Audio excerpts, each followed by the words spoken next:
You spend your life chasing tomorrow, endlessly planning, endlessly fearing what awaits at the end. But what if death is not the enemy you imagine, but the key to living fully? What if learning to die is not a tragedy, but a guide to living with courage, clarity, and purpose? What would it mean to face the inevitable, not with dread, but with a mind fully awake, embracing the preciousness of every passing moment? Lucius Aeneas Seneca was more than a philosopher. He was a statesman navigating the treacherous corridors of imperial Rome, a dramatist shaping the imagination of his contemporaries, and a thinker whose words would echo across millennia. Born into a world of political intrigue and personal danger, he rose to power under emperors who wielded both opportunity and threat with equal ease. Yet amidst wealth, status, and political maneuvering, Seneca never relinquished his voice as a moral guide. He understood that virtue was the truest measure of life, far surpassing comfort, fame, or influence. In the flickering candlelight of his study, he penned letters and essays that still whisper across the centuries, urging us to confront mortality with courage and clarity. He knew that living wisely meant preparing the soul for the inevitable, and that no privilege or power could shield one from the universal law of death. But life had its own designs. Even a philosopher so wise would face trials that would test not only his understanding of Stoicism, but the very core of his character. To Seneca, death was not punishment, nor a force to be feared, but a natural and necessary part of life. It is not that we have a short time to live, but that we waste much of it, he wrote, reminding us that squandering the present is the gravest folly. Yet even Seneca could not claim complete freedom from fear. He grappled with it as we do, wrestling with the fragility of existence in a world full of uncertainty. Modern psychology has since confirmed his insight. Confronting mortality can heighten focus, deepen empathy, and enrich life satisfaction. Imagine the soft glow of a candle, flickering gently in the darkness, life itself shimmering, fleeting, ephemeral. Across the threshold, shadows stretch toward inevitability, yet it is precisely this awareness that transforms how we choose to live. Seneca's philosophy demands that we feel death fully, not in cold abstraction, but as a teacher guiding us toward a more intentional and meaningful life. Time is our most precious resource, yet it escapes us unnoticed.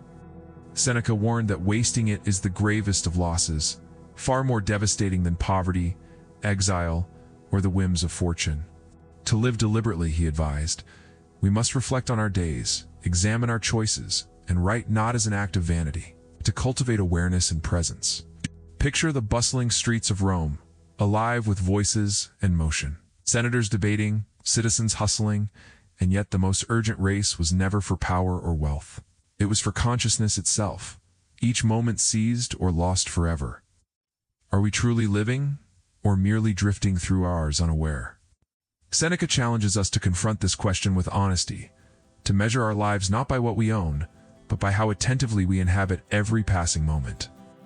Emotions are inevitable: anger, grief, desire, yet they can enslave us if left unchecked. Seneca taught that emotions are neither friends nor foes, but signals, offering insight into what matters most. He advocated for exercises in reflection, for pausing before reacting, for imagining worst-case scenarios to soften the blows of fortune. Consider your own life. Are your choices dictated by fear, envy, or impulse? Modern neuroscience affirms what Seneca intuited centuries ago. Mastering emotional responses enhances decision-making, strengthens resilience, and deepens relationships. His philosophy was not abstract, it was lived, tested under the pressures of political intrigue, betrayal, and mortality itself.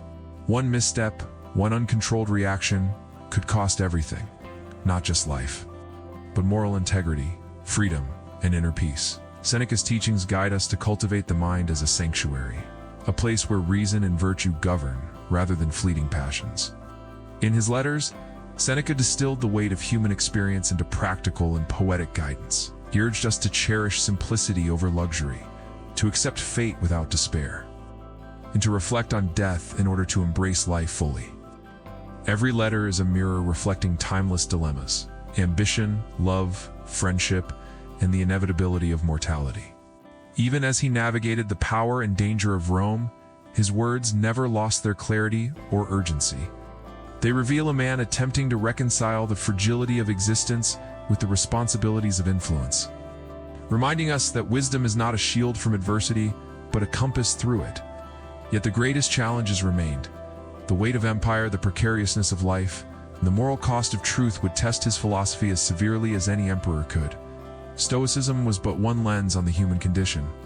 Plato sought eternal truths beyond the visible world. Epicurus valued pleasure and the absence of pain. Nietzsche urged us to embrace struggle, suffering, and resistance as paths to strength and self-overcoming. Seneca's genius lay in blending poetic reflection with practical guidance. He did not merely reason about death. He wove it into the art of living. Pause and consider. How would you live if you understood every moment as finite, yet infinite in its significance? How would your actions, your attachments, and your fears transform under such awareness? Even today, Seneca's lessons resonate amid endless distractions, social pressures, and the constant pull of modern life. He reminds us to reflect daily, to accept mortality, to focus on what we can control, and to cultivate emotional mastery. His guidance is alive in the practice of journaling, mindfulness, and gratitude, all modern echoes of his ancient wisdom. Science confirms that these practices improve resilience, deepen life satisfaction, and foster presence. Seneca teaches that philosophy is not just contemplation. It is an active engagement with life, a discipline that allows us to inhabit each moment fully, despite uncertainty, fear, or loss. His voice is still urgent, still alive, calling us to examine our days, our choices, and our hearts. Seneca reminds us, life is fragile, time is fleeting, and death is inevitable. But in confronting these truths, we uncover freedom, clarity, and profound meaning. Learning to die is not resignation. It is the path to living fully with courage and purpose. So, when you ask yourself if death is your enemy, remember, it is the teacher you cannot avoid, guiding every choice, every breath, every moment of presence. Even today, across centuries, his voice calls to us, urging reflection, awareness, and action. What will you do with the time you have left? How will you live differently, knowing that every second is precious, fleeting, and irrevocable? Share your thoughts in the comments below. How would your life change if you embraced Seneca's lessons today?